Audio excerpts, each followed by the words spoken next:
আমি আমার নিজের একটা উদাহরণ বলি, নিজেকে জাহির করার জন্য বলছি না, জাস্ট উৎসাহ দেওয়ার জন্য। আমি বাংলাদেশে যেহেতু তাফসির প্রোগ্রামের জন্য জেলা টু জেলা সারা বাংলাদেশে আমার মুভমেন্ট করতে হয়, দেখা যায় যে গাড়িতেই থাকতে হয় দিন রাত। তো আমি একটা অভ্যাস করে নিয়েছিলাম, আমি যেটা করতাম, আমি কচকচে 100 টাকার আর 500 টাকার কিছু নোট আমার এই পকেটে রাখতাম। যদি কখনো গাড়ির সামনে কোনো ফরিয়াদি বা ভিক্ষুক যদি চায় ওদেরকে দেওয়ার জন্য, তো এটা একটা অভ্যেস করে নিয়েছিলাম। 100 টাকার কচকচে নোট আর 500 টাকার কচকচে নোট। তো আমার মনে পড়ে মেঘনা টোল প্লাজার এখানে একটা ছোট্ট জ্যাম হয়, তো তখন অনেক খোরা ল্যাংরা লোকজন এসে এরকম হাত পাতে। তো আমি ওই গ্লাসটাকে এতটুকু নামালাম যতটুকু নামালে আমার টাকাটা শুধু বের করা যায় আর কি, ওইভাবেই দেই যাতে আমাকে দেখা না যায়। তো সামান্য একটু গ্লাসটা নামিয়ে 500 টাকার কচকচে একটা নোট আমি জাস্ট বের করে দিলাম। তো সে পেয়ে তো অবাক, হয়তো ওখানে ওই ছিঁড়া ফাড়া 10 টাকা 5 টাকার নোট গুলাই ওরা পেয়ে অভ্যস্ত।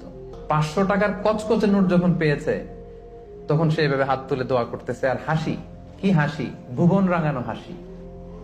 মানে 5 লক্ষ টাকা দিয়ে ওই হাসি আমি কিনতে পারবো না। আমার বাসার পাশে এক মসজিদ, একবার আসরের সালাতে গেলাম, এক অন্ধ লোক সালাম ফেরানোর পরে বলল যে আমি অন্ধ, একটু আমাকে সহায়তা করবেন। একজন ওনাকে হাতে করে মসজিদের বারান্দায় দাঁড় করায় দিল। তো পকেটে হাত দিয়ে দেখি কোনো টাকা নেই। বাসা খুব কাছে, বাসায় চলে গেলাম, আবার ওই 500 টাকার কচকচে একটা নোট নিয়ে আসলো। তো নিয়ে এসে ওনার কাছে হাত ধরে বললাম যে আপনি টাকা ধরলে চেনেন নাকি? বলে হ্যাঁ চিনি। দেখেন তো এটা কত? বলে 500 টাকা। মানে অন্ধদের আল্লাহ এই ক্যাপাসিটিটা দিয়েছে, এরা আপনার ওই 10 টাকা 100 টাকা 500 টাকা ধরে চিনতে পারে। তো আমি বললাম যে এটা সাবধানে রাখেন। তো এটা নিজেকে জাহির করবার জন্য না, জাস্ট প্রসঙ্গক্রমে উৎসাহ দেওয়ার জন্য যে আমরা কিন্তু চাইলে এই অভ্যাসটা করতে পারি। নট নেসেসারি যে 100 টাকার 500 টাকার হতে হবে। ধরেন যে 10 টাকার কচকচে নোট নিয়ে আপনি সবসময় ঘুরলেন এবং এটা প্ল্যান করলেন যে যখন দিব এই চকচকে 5 টাকার নোটটা দিব, কারণ আল্লাহ বলেছেন সবচেয়ে ভালোটা আমার রাস্তায় দাও। আমরা অনেকে যেটা করি সবচেয়ে খারাপটা দান করি।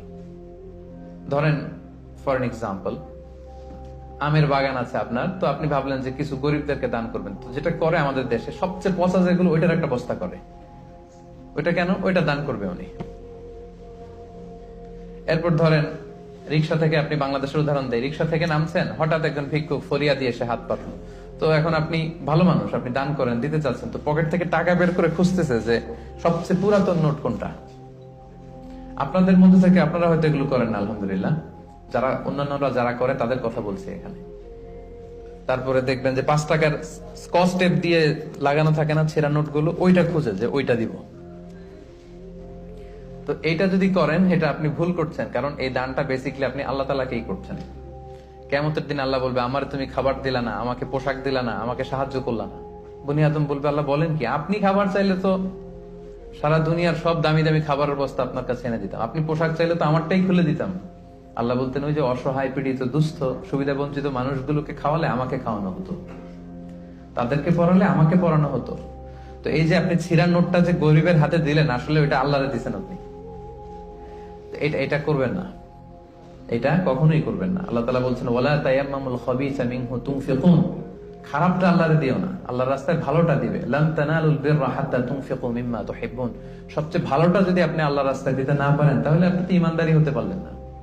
পুণ্য ততক্ষণ পর্যন্ত হাসিল হবে না যতক্ষণ না তুমি যেটা পছন্দ করো ওইটা যতক্ষণ তুমি আল্লাহর রাস্তায় দিতে না পারো ততক্ষণ পর্যন্ত পুণ্য হাসিল হবে না। তাই আপনি আম বাগানের মালিক, আপনি সবচেয়ে টসটসে পাকা এক বস্তা আম আপনি কালেক্ট করবেন, যেটা আপনি দান করবেন। কি পারা যাবে না ইনশাআল্লাহ?